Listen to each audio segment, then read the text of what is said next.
This is another Frank Collab.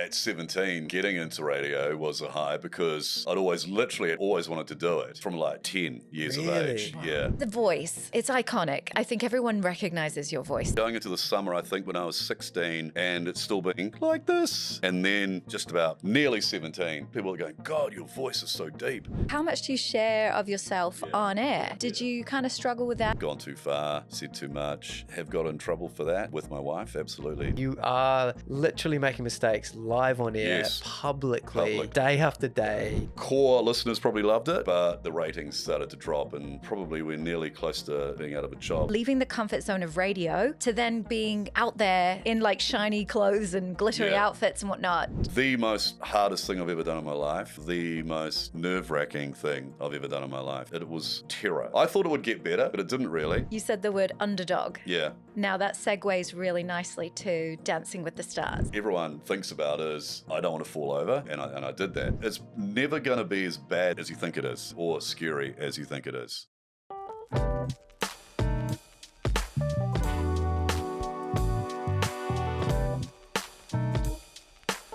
Today's guest is all about getting up and going again day after day. How do you do that over a long career, and how do you do it for 34 years? And staying relevant and funny at the same time. He is the voice of the rock. Today's guest is Roger Farrelly. Okay, Roger Farrelly, thank you so much. Legend. I'm so excited about chatting to you today because for me, working in broadcasting for a number of years, it's very rare that you get to sit down with a colleague, but also somebody who's been doing it at such a high level for such a long time. So I'm super excited. We're going to go into various parts of your career very shortly, but outside looking in, if you sort of go like websites, Wikipedia, Women's Weekly, Women's Day type situation, there's a lot of fantastic things you've achieved. 30 plus years in broadcasting, appearances on TV. You've even got a studio named after you at The Rock. Yeah. It's on the It's like a peel off sticker. I mean, it's on the. It's got a bit of temporary feel about it. People go, oh, there's a studio they named after you, but you can kind of like rip the sticker off the door. It's called the Farrelly Suite, but if I was to leave, they'd just rip it off. Okay. And then they could put something else on, like the Bryce Casey Suite or something, Exactly. Exactly. So I mean, it's temporary. Okay. But yes, there is at the moment. There's a studio named after me. Yes, absolutely. It's kind of like the GPs when they just come in for the Monday to Thursday. That's right. Yeah, the little swap out the one on the Friday. Slide another name in. Yeah, at the moment it's called the Farrelly Suite, but they could rip it off one day. Okay, cool. Yeah. Well, outside looking in, that's the perceived highs for you. But I mean, obviously, sometimes the perceived highs is not actually your personal high for you. And I know it's hard to narrow it down to one or two or whatever. Yeah. But what's been some for you? What's been a perceived high, or what's been a high in your career? I mean, first of all, actually, at 17, getting into radio was a high because I'd always wanted to do it from like, say 10 years of age. Wow. Yeah. Why 10? What was it? Because I was old enough, I guess, at 10. I mean, 7 or 8. You kind of think you wanted to be an astronaut, I think. I did want to be a pilot or something. Tiger. Yeah. They're all out there. It would have been easier to be a tiger rather than an astronaut for me. And then you realised I actually wanted to be a pilot, I think I did. And then I realised you had to be quite good at maths for that, and I knew that wasn't going to happen. And so I think by 10, I thought, there was a guy I used to listen to on the radio. I grew up in Katikati in the Bay of Plenty, and there was only one radio station per town, per city back then. So the one I used to listen to was Radio BOP. And the guy in the morning was Brian Kelly, who is still around today. He actually celebrated like 50 plus years in radio a few years ago. So he's been there 50 plus. So I used to listen to him, and I used to think that sounds like he seemed to be having a lot of fun, and it seemed like, he used to have a duck come in and help him read the birthday calls and stuff like that called Quack of the Duck. And it was just obviously just a guy with a duck caller. But of course you think as a kid, there's this duck in the studio and he knocked things over and, just theatre of the mind. I used to love theatre of the mind. So, and I love drama and speeches and all that sort of thing. So Long story short, getting into radio at 17 when I did was like, I didn't think it would ever happen. Yeah. Growing up in the country and Tauranga being sort of 40 minutes away, and it didn't have a radio station that I could have joined. You can't just walk into, it was quite unique, like New Zealand broadcasting sort of still then, you had to go to training and you had to have gone through, the hoops, jump the hoops. And so you just no one could just walk in off the street and get a job. But then when the government deregulated all the frequencies and started selling them off in the late 80s, early 90s, so then all these stations popped up. So I was 17 then. So it was perfect timing for me and a lot of other people around my age that are still around today that got into private radio because all these stations started up all of a sudden. So there was one in Tauranga called Coastline. And I ended up doing mid-dawns, getting the mid-dawn job on that in the weekends. So that was my start. But that was the back in the day where you would have actually had to do it rather than pre-record it. Yeah, because there was no... Maybe there was in some stations, I actually don't think so, but back then there was no way to record a voice break. So you had to be live. And there was no technology available because it was all on CDs then when I started, or records. There was no technology available for you to play something on a computer. There was no computers in a studio. Wow. So it was all CDs or carts or records. So I actually started off learning how to queue up a record on air to play. So I still got that. Because earlier on, that's all they used to play before CDs came along, which must have been very hard to do a show, have a record queued up, hit play, it finishes, get the other one ready and get it, make sure it's on the right speed. All live as all well. live, yeah. God, So his horror show, I still have nightmares of hitting a record off and it's on the wrong speed. So it's and then it hit 45 and it's all that. So there was no technology available to record or have anything played out. So there had to be a Madonna. Yeah. It had to go 24/7. So and what's Madonna? What time is that? Midnight till 6. Oh, okay. Yeah. So is that the graveyard shift? It's graveyard shift, yeah. So you're growing in the dark. Yeah, oh yeah. Yeah. Yeah, 17, 18. Yeah, I did that for about a year and a half. And the voice, it's iconic. I think everyone recognizes your voice. Did you develop that? You said you were into drama and speeches and things. Was it something you always had this kind of middle-aged voice like about you as a 10-year-old kid? I think I was 15 going into the summer. No, I actually might be wrong. Going into the summer, I think when I was 16 and it's still being like this. Oh. And then came back to school. I think I was just about... nearly 17, came back to school and all of a sudden it was nowhere near deep as this. I can hear my voice on old recordings from years ago and it sounds awful.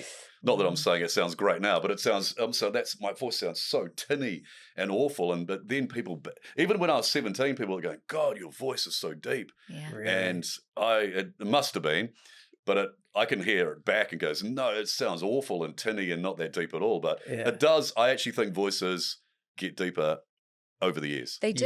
Yeah. They said it for singers as well. They develop as they mature. It develops, it brings a depth to it and a resonance that really carries. And you have that. It's interesting because I recognize your voice, but I came to recognize your face from Dancing with the Stars, which we'll get to.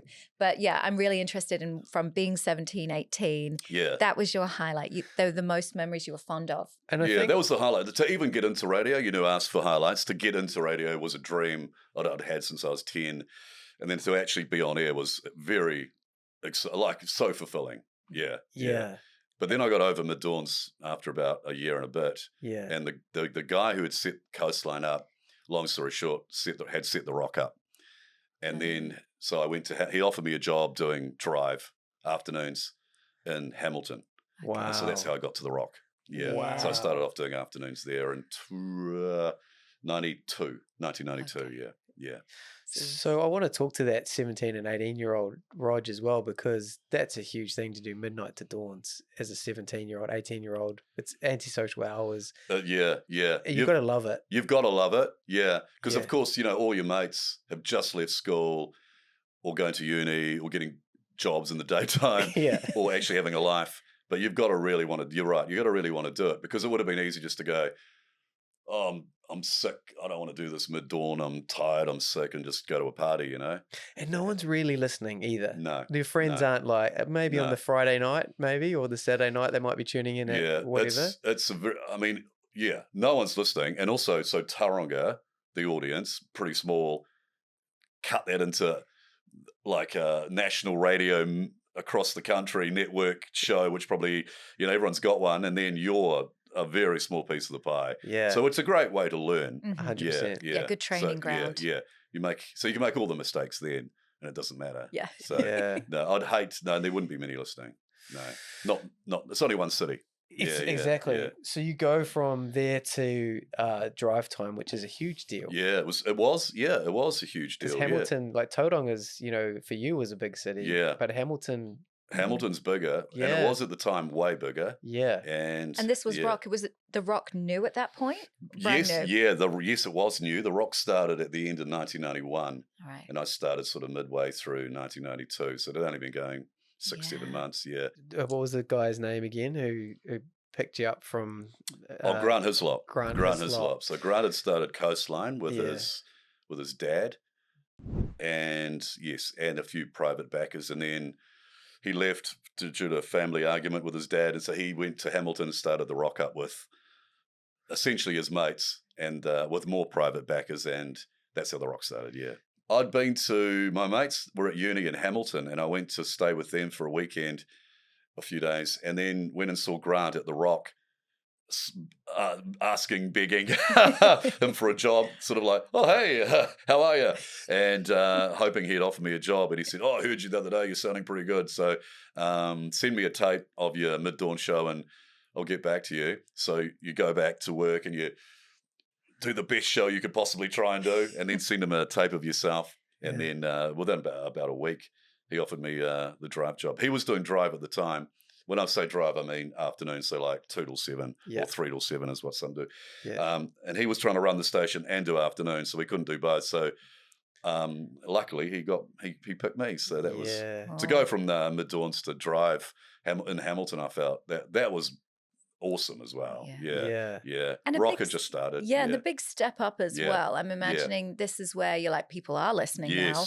And there's a change. Do you find there's a bit of a confidence knock here where they're giving you more feedback or critiquing? It went from no one knowing who you were to, because the rock was new, played rock music. It was the perfect timing for grunge, Nirvana, Soundgarden, Guns N' Roses. It was just Metallica. It was the time from 91 on when music just the biggest explosion of rock music probably ever. And Hamilton. So and you're on afternoons and the ratings are pretty good and you're out all the time doing promotions and you're out all the time meeting listeners. So it went from 0 to 100 really. So it was a great. It was one of the great times of my life looking back.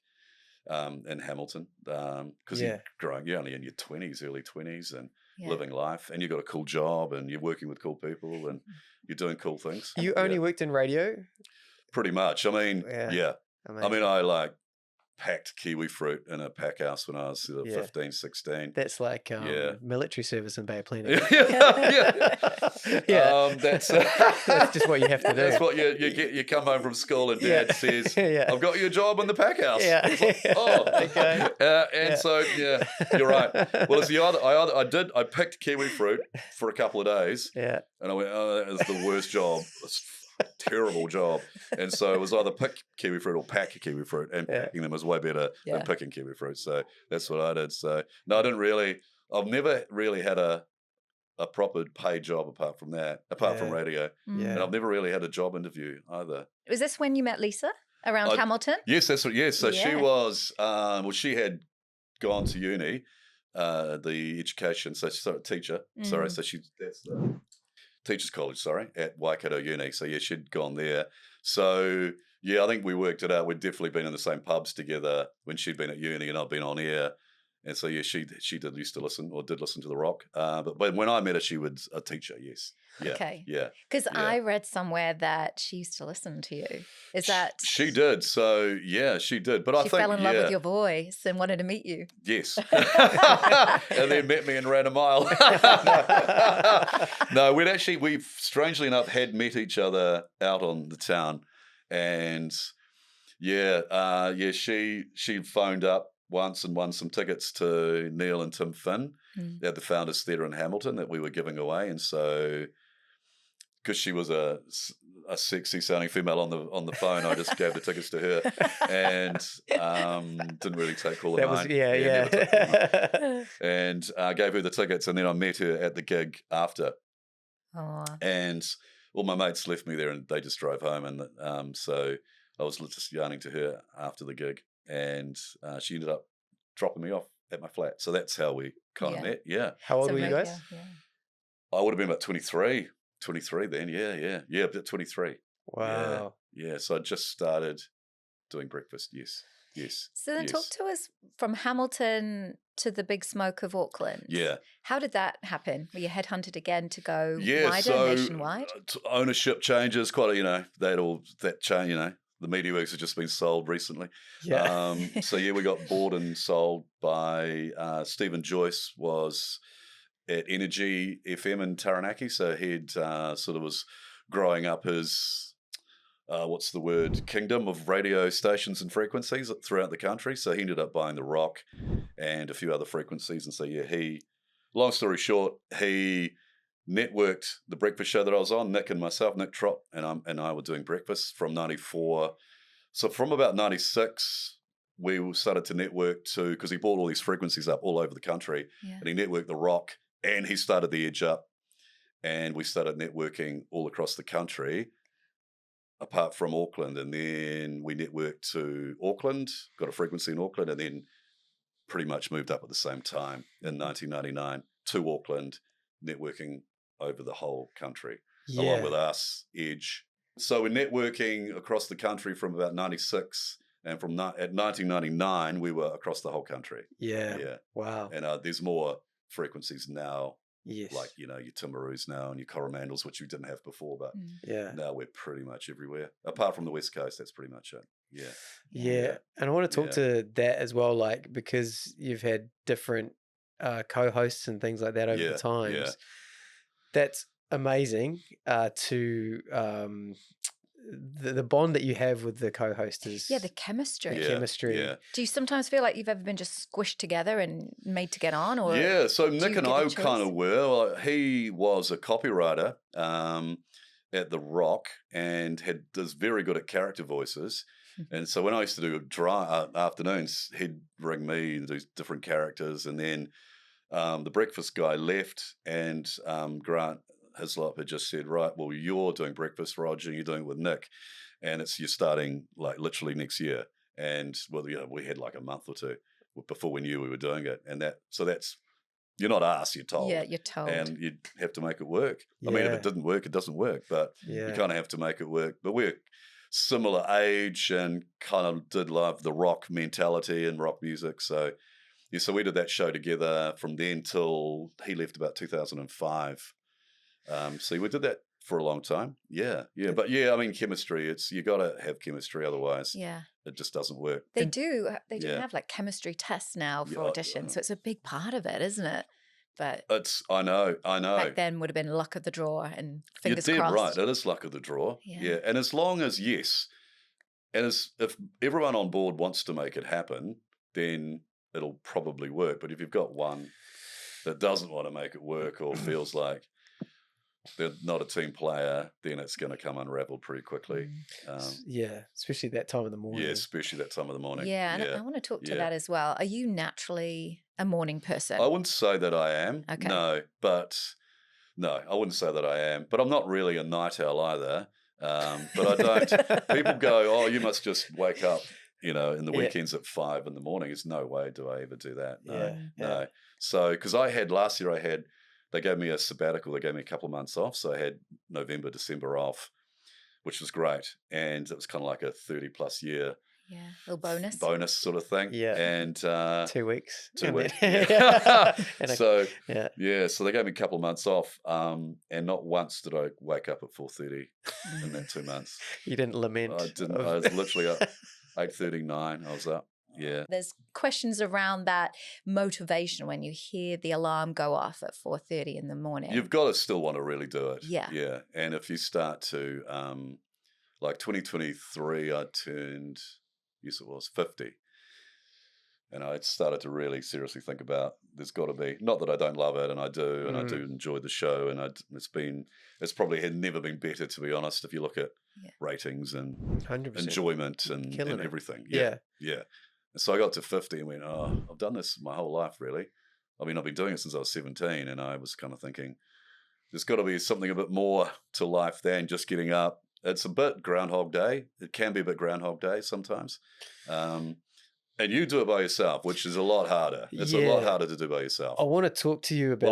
Well, I've never done breakfast by myself. Yeah. I had a brief... brief... And I honestly wouldn't. Yeah. No, exactly. No, it is. It is. It is a little bit... So you do very well. Yeah. It is a bit insane asylum at times where you are just talking to yourself. And, you know, because I've worked with Moles and John Day with the Sporting Rumble. Which was great. Which was fantastic. And we had such a great time. And I worked with Jackie as well with the More FM show. Yeah.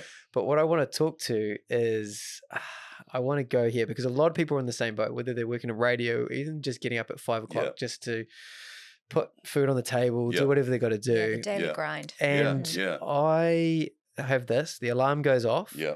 And I have almost like I have to go through this routine sort of checklist for me to go. And I'm wanting to go to work. Yeah.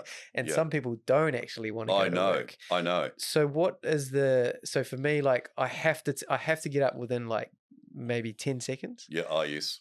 Yeah. And I have this moment in the shower where I'm almost like talking myself into it. I'll sometimes write stuff of what I want to do on the day. But I'm going through these things because you have to be on at 6 a.m.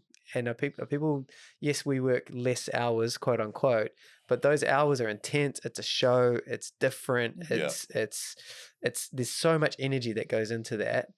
And knowing how much energy you have to put into it, that is what's the daunting thing. It can be in the morning. So I want to talk to you. I get the. I don't think I've ever really told anyone this. I get a little bit of the Harbour Bridge anxiety because I get to the Harbour Bridge every morning because I live in Orewa, so I go across the bridge every morning, and it's like that's when it kind of like, okay, you know it's coming.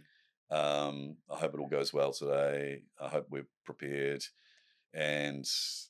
I've been doing it so long. It's like, I hope nothing goes too wrong. And then it's that, and it's funny though, once you're there and on air, it's sort of forgotten. It's forgotten about. So what is that? Adrenaline? Is that? Yes. You switch into gears. You have it. I mean, and you're with, we do the show with, 3 others, and 2 producers. So I think the more the merrier helps, and everyone is always in a good mood anyway, so that helps. I've done shows where people haven't want to be there, and that's so hard. And that's when I've come close to leaving as well over the years, when it's just like it's hard enough for you to get up and do the job, and it makes it even harder when there's someone else that just doesn't want to be there and do it, and the hours are getting to them, or life's getting to them. So I totally sympathize with you on that one. I used to hit snooze, then I stopped. So why? Talk us through that, because I want to know. I want to go deep into this. Torturing myself, So I used to get up at say 4:30, hit snooze, get up at 4:40 or something, and every 5 minutes. I thought, no, just hit the alarm 4:40, just get up, and I just changed that. And I've started to go to bed. Or not just started. I started to go to bed earlier, and go to the gym at least 3 times a week. That helps. So for me, and I don't have a lot else on in my life during the week, that's when it gets hard, when you've got to do breakfast show, and I know you do a lot of gigs or comedy outside or stuff, family. Or MC stuff. Corporate, charity. I really don't do zip, really. I try not to anyway. So that makes weeks easier. Can I also say way easier when your kids get older. So 21-year-old, 25-year-old. So 21-year-old still lives at home, but completely different to having a 8-year-old and a 12-year-old. You know what I mean? Yeah. Which is what we're in at the moment. Yeah, we're right there. Yeah. And it's interesting as well with having a dad in the public eye and radio. I mean, The Rock's really cool, actually. I bet they were like, yeah, my dad is so cool. But it's a case of like, how much do you share of yourself on air? Did you kind of struggle with that a bit over the years? I've overshared and have got in trouble for that with my wife. Absolutely. Said, gone too far, said too much. Never really the kids, more her. And she's quite a private person. So she wouldn't be wanting to, because some wouldn't care and some would love it. But over the years, she's kind of over the whole me sharing my life on the radio all the time sort of thing. Yeah. And I don't think I share my life on the radio compared to some announcers. Yeah. So there's a fine line. I have crossed that, but now it's probably best just to pull back. When was that first time that you sort of noticed that? Like, can you remember a time of what that felt like, or what? Because I'd ring her and she wouldn't know she was on air, or I'd ring because it's like you're desperate for a voice break. You've got to get voice. You've got to do something. What are we going to do at 7:20? Hey, we'll call Lise and we'll talk to her about the fact that I snore or something. And it's like, and she's like, I hate it when you call me. I hate being on the radio, and I'm not ready for it, and I don't know what to say. I must have sounded like a real bitch, or I must have sounded really awful. And I was like, no, it's fine. Yeah. But, so something I do on voice break, I'd forget about it within the ad break. I've already forgotten what happened 3 minutes ago. I'm on to the next voice break, But she's like, I can't believe you did this, and it must have sounded terrible. I was like, I don't know. It's gone now. Yeah. Brad loved it. The boss loved it. So I got a tick. Got a tick from the boss. That's all. I can relate because Nick's often sharing a lot of, funny things that are going on. And actually, as a comedian, he very much exaggerates what is going on. Of course. You have to, I know people coming up to me going, oh my God, I heard about what you did. I know. And I'm like, actually, just don't believe any of it. No, I know. I mean, believe this much of it, maybe. Yeah, but I can relate to Lise on that. Yeah. And some would not have a problem with it. And I can wholeheartedly appreciate that it might have been a bit of a novelty for a while, but 30 odd years, it's you learn. Well, I had to ask you the other day. I recorded her the other day about what is it about me that annoys you, and we all had to do it on the show for a bit, And she's go, it annoys me when you do these stupid radio things, and I have to keep on talking about them all the time. And Miles' wife Emma said the same thing. Yes, it annoys me that I have to do this stupid shit on the radio. Can't you get us some other content sort of thing? So it's been that's because that's what radio, especially commute breakfast, is all about. Mm-hmm. Mining your life stories. There's always constant content, and it's a drive between you're feeding the machine, obviously the content grid that you come up with. Yes. But you're also there's leverage from the bosses and the talent coaches as well, and also what the new thing is that they want you to do. Yeah. And there's also trying to keep things okay at home as well. Yeah. And so how do you because there must have been times when, and I want to talk to this specifically about, there must have been times in your career when people didn't want to be there, or there was maybe like an expert that's come in and gone, we want to do it this way, and it's not your natural way. Reinventing the wheel. Been working so well for this long, but they need to justify their position, so they got to do something else. How do you go through those crises of confidence, should I say? Yeah. When that happens, by appeasing all of those people, but also, you got to. Well, we actually had to reinvent the wheel because a few things happened. We moved to Auckland. Yeah. Everything we did had done before that had worked. Nick's character voices, it was a bit more cowboy roguish, and we were getting complaints from the BSA. Sorry, we were getting complaints to the BSA. Yes. So we're getting a lot of complaints, largely from the same person, but the media don't care about that. It's just like Rock's getting hammered for this. Sexist. And it was, it was, it seemed like a good time, but probably from the actual core listeners probably loved it, but the ratings started to drop, and bad publicity isn't always the best publicity. So so we went through a time, ratings dropped badly. Probably we're nearly close to being out of a job. This is around about 2001. Right. And so who were you on air with? That was just Nick then. Nick, soon after, the whole thing changed. The character voices went. Got Simon Doolin, got Leah Parnapa in. So it was the four of us within about a year, gradually. And then Nick left about 2004, 5. So we had to change. So you go from Nick and myself 12 years. Wow. Doing a form of radio that's fairly loose and rude and just real male orientated, which worked for a while. It was the 90s.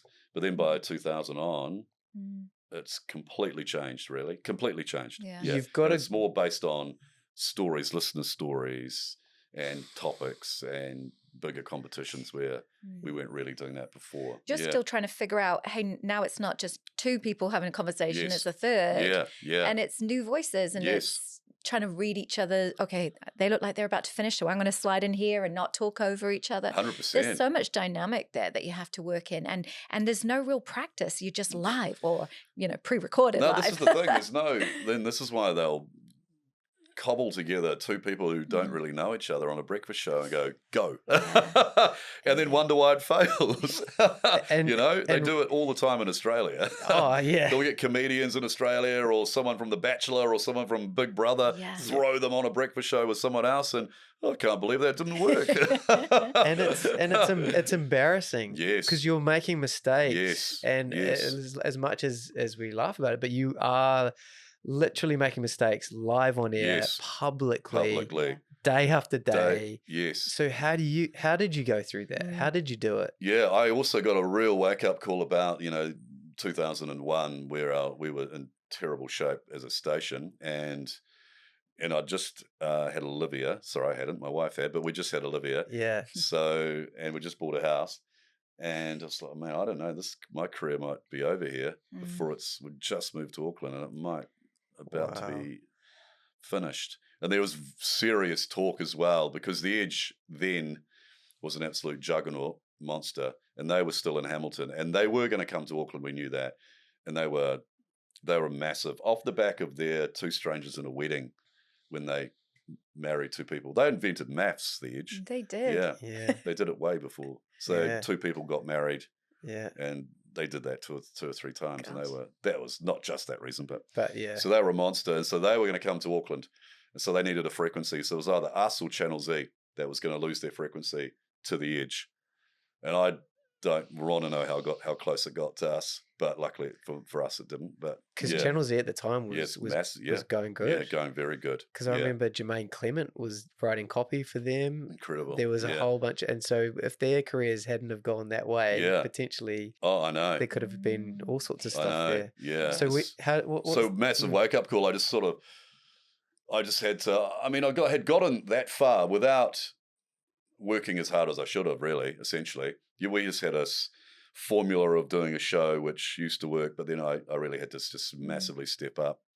From then on, really, because I got to Auckland and kind of thought I was pretty cool. And because when we left Hamilton, we were number one. And so I thought, this is done it there. We'll do it here. Yeah. And it's way, way, way harder and way, way, way different. Yeah. So there was a discipline to stay relevant now, and there was a bit of, really having to prep and organize yourself? Seriously, more so than I'd ever done. Yeah. And that's the key to it still. You think? Yeah. Preparation. Yeah, preparation. Yeah. Especially when you're the anchor, like, you are. So does that mean you're driving the desk because you're like the captain of the ship then? Yes. You're in charge of everything coming in and out and all the You have to know, music. you don't have to know what's going on if you're one of the co-hosts, because that's not, you don't have to. Yeah. But I have to know every voice break, what's happening on every competition, every promotion, because you push all the buttons, and you've got to know. Like Rock 2000 is on at the moment. Yes. Probably by the time this is out, it would have started. So your voting's underway now. So this is a big thing for us. So you've just got to know everything about everything. And talk to me about the Rock Island. How many Rock Islands have you been to? Oh, you've been to one, eh? Yeah. I've You've been been, to one. yeah. I was +1. Yes. I wasn't on that one, was I? I think you were about to come as we were getting like choppered out of there. Yes. So yeah, Was that Fiji or Vanuatu? Fiji. Fiji. So I'm going back in November. Okay. Yes. Yeah. Yes. I mean, it yes. was wild. I had just Yes. come out of like a yoga retreat, I think. And Nick had said, hey, you've been invited to come with me to the Rock Island. And I was like, oh my gosh, really? I'd love to go. And I was picturing Nick and I walking hand in hand, sipping a cocktail on the beach at sunset. But it was like Woodstock, 9 a.m. breakfast. It was so wild and fun, like a good bloody time. Like it was really fun. You know, I have gone to so many of them, and I went to Vanuatu last year as well again, and it's ramped up even more. Okay. Yeah. Now that slightly scares me actually. And I was scared. Because you guys are heroes. You host there on the Rock Island. You're just like the legends and everyone just flocks to you. Do you kind of give yourself a little bit of like a pep talk before leaving your cabin or your hotel room? Like, you have to really be careful because they just want to get you drunk. Yeah. They do. But as you said, they are up at 9 in the morning. Yeah. Yeah. It's and drinking. Yeah. And so you've got to hide. I just hide. I think I was hiding. Because I last leaving Vanuatu, because we left, we different groups, so left at sort of different days. Yeah. So we're leaving the island and about to get on the bus, and this guy who'd been there, he was going away on the next trip. He was leaving a few days later. He hands me some coconut concoction cocktail. And you're waiting to get on the bus, and it's like drink. You know what it's like. That was exactly but you've got to you got to. Otherwise, you can't. If you tip it on the sand, you get beaten up. It's just like that. Yeah, that's what it's like. So in and out for me now. Well, the early ones, you go, for 4 nights, and you are. I mean, let's face it. I remember. So many got sick one year. Duncan from the afternoon show was on a drip. Right. People Brad, our boss, nearly lost his foot with a coral infection. Oh, gosh. Mel got some skin disease from the sands. I mean, I could go on. Oh my gosh, it's a liability. It's you got to be careful. You check your insurance, your travel insurance. No, I am going back. Would that be fun? 2 days though. 2 days. 2 days. Yeah. That's the boundary. They said, do you want to go for 5? No way. 5 days will kill me. It would. It'd kill, yeah. Gosh, yeah. I kind of, that's a really great point now is like the boundary setting and stuff that you've had to learn over the times as well, especially on that island. Because you say, like, I just hide away or whatever. Yeah, protect your peace. Yeah. We live in the same area and we hardly see you out. And I think it's because it's I've never bumped into you in New World. Yes. Maybe you're a Countdown or a Woolies guy, but Yeah. Do you find it's kind of better to just protect your peace by, being at home more? Yeah, well, I just think it depends where you are, because you kind of know somewhere where there's going to be rock listeners and where there's not. So supermarket, I think, is pretty fine, really. You're all right, especially on Gold Card Tuesday. It's not that many, but if you walk into a pub, it might be a little bit different. Yeah. And if you walk into anything rock, like a Rock 2000 is like just quite ridiculous now, actually, which is good, but it's quite full on now. That's really grown. Yeah. When I mean that, I mean like the last day at Spark Arena when there's like 6,000 of rock listeners there listening to the countdown. Well, you've got it, and that's amazing. And it's growing. And what I would say to that, and I think I can speak to a lot of people and why people love you guys so much and love the station so much. Because when I worked there for about 2 or 3 years with the Sporting Rumble, but I remember I used to come in with comedy, different stuff. And you guys are renowned in the comedy industry for being a great interview. Yeah. Purely because you always make us feel really welcome. You throw softballs to us in terms of we can hit out of the park. And there is this element of you make it fun. Yeah. And you make it feel good. And I think that's what the listeners get as well. Whenever someone comes in, whether it's like Jimmy Carr coming in on a tour, where you've got Mike McCready coming in from Pearl Jam, who will make an effort to come in because they just know that it's a good time. How much of that is your ethos, and that, when you said you had to step up, and it's not just about the voice break anymore, it's even the prep of the guest and so on and so forth. Can you talk to that? Yeah, I mean, that's the ethos of, and it was always well, especially me, because I was still there from day one nearly. The early days of the Rock, it was sort of like our bosses were like real big on don't get a big head, don't be a F-wit around town, because there was another station, they had been number one, and all their announcers acted like they thought their shits didn't stink really. And we came in, we were sort of what's the word? Sorry, we were like the underdogs, and no one thought we'd do it. And there's two other stations in Hamilton at the time, and they sort of acted like they thought they were they honestly, a lot of them did think they were the shit. Yeah. And you'd see that around town in the bars and the pubs and who they thought they were. And I mean, they were big in Hamilton. That's all they were, for God's sake. But, so we learned that. I learned that early on, not to be a dick around town. And not saying I ever wasn't, but, that whole ethos of the station is very grounded. Yeah. And also taking the piss out of yourself, taking the mickey out of yourself. You've got to have that on the Rock. You've got to be able to take the L, have people throw it at you. And that's interviewing you, for example. It's all just fun, Yeah. You take we'll take the mickey out of you. Vice versa. We love it. That's what our show is based on a lot of the time. Banter. Just us giving it to Bryce for being bald, or Miles for being whatever, lazy, being I don't Miles. know, loving KFC, I don't know. Mel for being a wild Westie chick who's out of control, or whatever. Yeah. Well, they just give it to me. Yeah. For being old. And You said the word underdog. Yeah. Now that segues really nicely to Dancing with the Stars. Yes. Because you would have been the underdog, right? One of them. One of them. Okay, one of the underdogs. You were incredible. And I love Dancing with the Stars. I love dancing, full stop. I know a little bit about dancing because I used to do it professionally when I was younger. Wow. But it's amazing how many people have or did. Yeah. Incredible. But did you? No. Would you have said 2 left feet before you started? Yeah. Like, even if you think you can dance, you can't. I mean, it's fast, and you're picking up choreography pretty quick, and you're dancing with another person. So there's a lot of coordination that goes into that. But I loved watching you. You were fun, and you looked like you were having a good time, and you brought so much energy every time you got out there. Yeah. What was that like, leaving the comfort zone of radio to then being out there in like shiny clothes and glittery outfits and whatnot? Was that quite vulnerable? Oh, it was. What was the hardest part was, so they say to you, well, they asked me and I said yes. Because if I say no, I'll never get asked again. So they approached you? Yeah. Okay. And I said, yeah, I'll do it. Yeah. Awesome. I thought if I say no, they'll never ask me again. Yeah. And so, what was the hardest part? Doing a breakfast show and then going to training. Yes. All day, most of the day, and it's hitting repeat on that for 3 months. Yeah. Well, they say to you that you'll only have to do 12 hours a week of training, 12 to 15, which in your head doesn't sound a lot, but 12 is way There's so more. much extra thinking through, remembering the steps while you're waiting for the kettle to boil. You're like going through the movements, sleeping. So waking up. Luckily, you have 4 weeks to learn your first dance before you go on TV.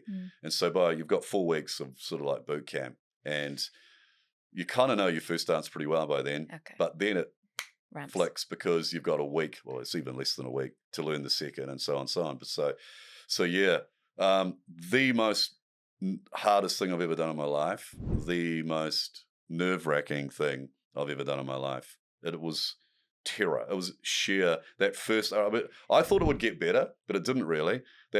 So the lights go out, you're on the side of the stage, or you're on the stage, or in the middle of the stage, or whatever. And it's like, and Rog and Carol Ann will be dancing the jive. And then it's like, you're realizing, oh, fuck, it's me. And this is me. You've got to do it. You're willing your body to remember the because lights are on, music, cameras. Yeah. You're on. Yeah. I was the first night sheer terror, sheer terror. Yeah, but the adrenaline is like I've never experienced anything like it. Really? Yeah. Afterwards, and then the high is remarkable, and oh my god, the dump, the fall is it destroys you. Talk us through that, because people don't talk about that. No. They see it and then they go, high. But then that Monday, Tuesday. It's awful. Yeah, you're so nervous. Because either you're dancing Sunday, because it was also Sunday, Monday. You think when you're training, there's two things. You think you don't want to you don't want to get kicked off the first week. Yeah. No one wants to lose the first week. No. After that, probably most people are like, oh, it wouldn't really worry me now. And then you get to like the sixth week, you're like, pick me. You don't want to be the first one to go, and I wasn't. And you're thinking you don't want to go first, but you do, because everyone actually wants to go first because you just want to get it out of the way. And so I wasn't even on the Sunday night. So the first round, I had to wait all of Sunday, sit on the sofa, watch everyone else, and because the Monday show was shorter, and I think I went first on the Monday night, so I had to wait all of Sunday, all of Monday, and that just cripples you, the exhaustion of waiting and the nerves, but the adrenaline after I'm finished was you can't sleep, but then you come crashing down the next couple of days. It leaves you. What do you think? Is it more of like a crashing down, tiredness? All the tiredness mentally and the physical and mental exhaustion. It's such a build-up. And a chemical withdrawal from adrenaline. I feel like you have this as well when you've done a big comedy festival and you're gigging every night, you're getting applause, and then suddenly it's just putting out the bins on a Tuesday or whatever. So it's definitely a chemical withdrawal too. But you're going from lights, camera, action, crowds. Yeah. Everyone loves you. And then that Monday you're back in the gym again, learning a new dance, and it's like you're just like in an old school hall type situation. Yeah, old school dance theatre. Dance. Does negative thoughts come in then? Yeah, all week. Yeah, like you say, when you're asleep, I couldn't sleep because you're sleeping and you're just going through you actually know every move in your head. Yeah. Once you know the dance, it's like 90 seconds. Yeah. So you actually know, you can figure out in your head from there to there to there to there. Yeah. You just go through it every night in your head. I hear that. You make a mistake and you go back to the start in your head and you go back, and it's like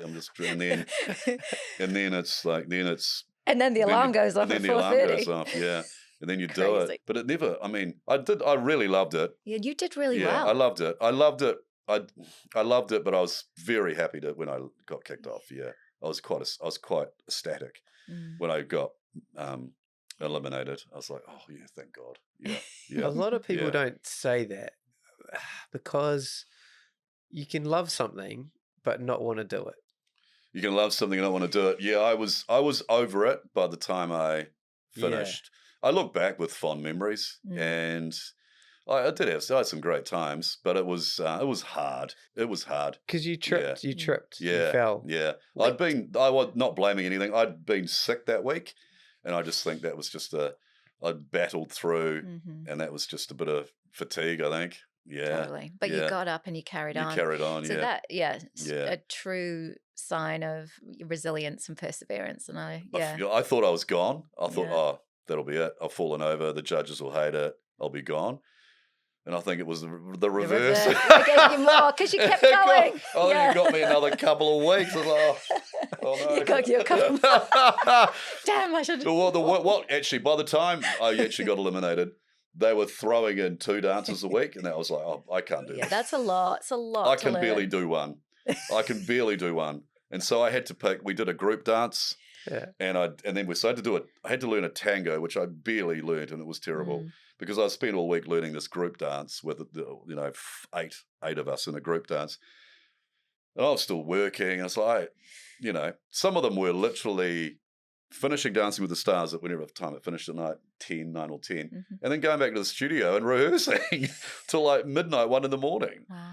On the Sunday night, and you got to get up, and I'm just like I can't keep up with this. I'm going to get done here. Yeah. Did the show suffer? The breakfast show? Yeah, I barely remember that time on here. Yeah.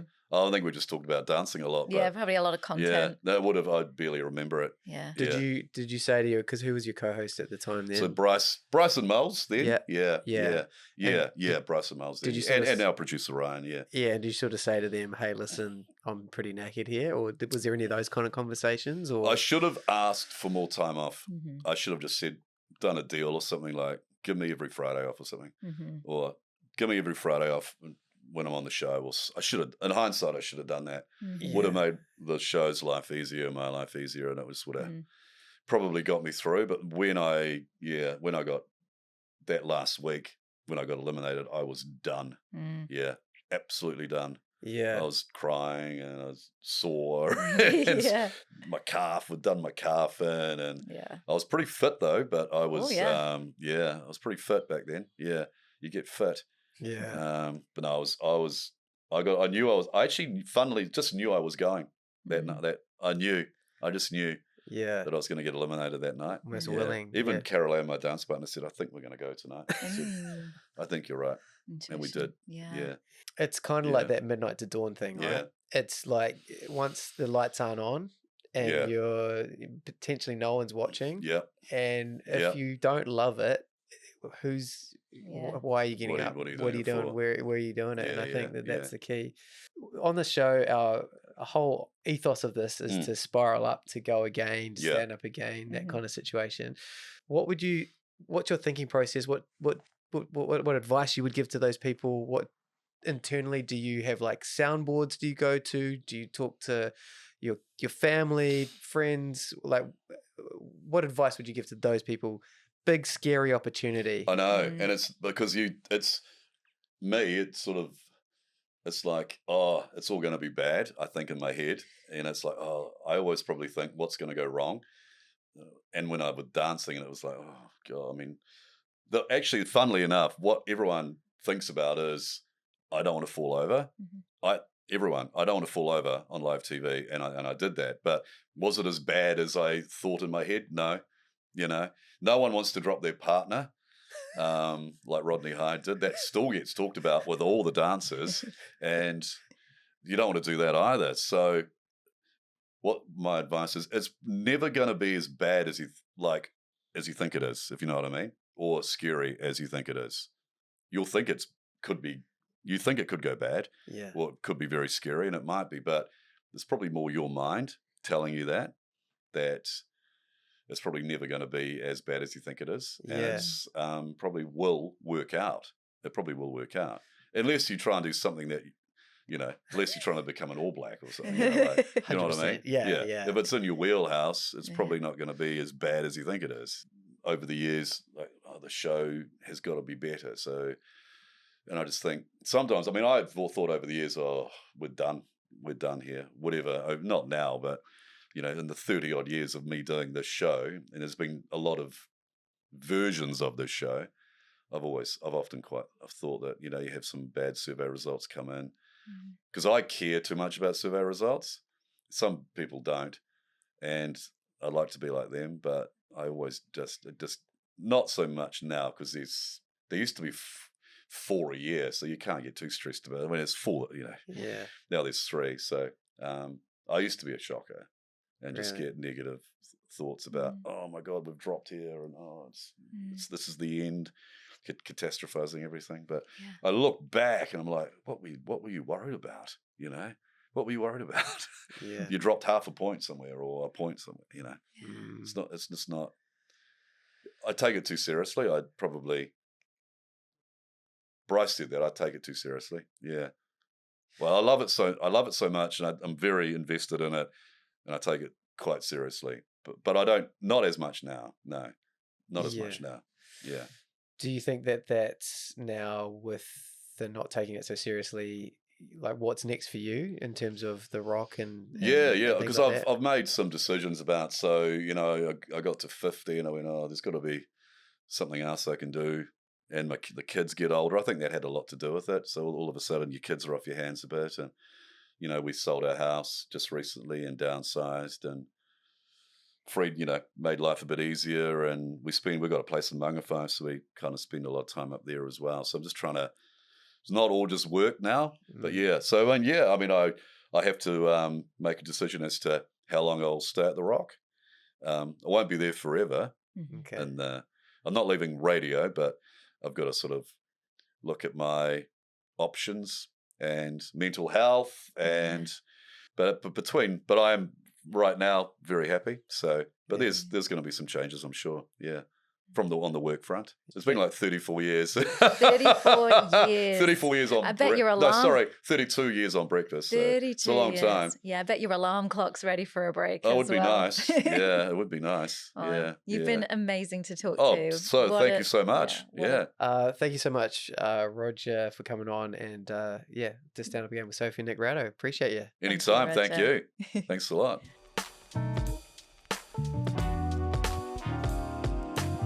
So that was Roger Farrelly, who is a legend in the broadcasting game. Yeah.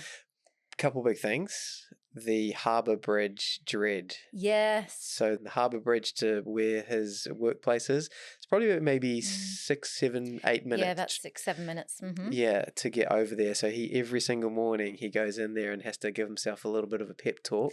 Yeah. And even after 32 years in breakfast radio? Yeah.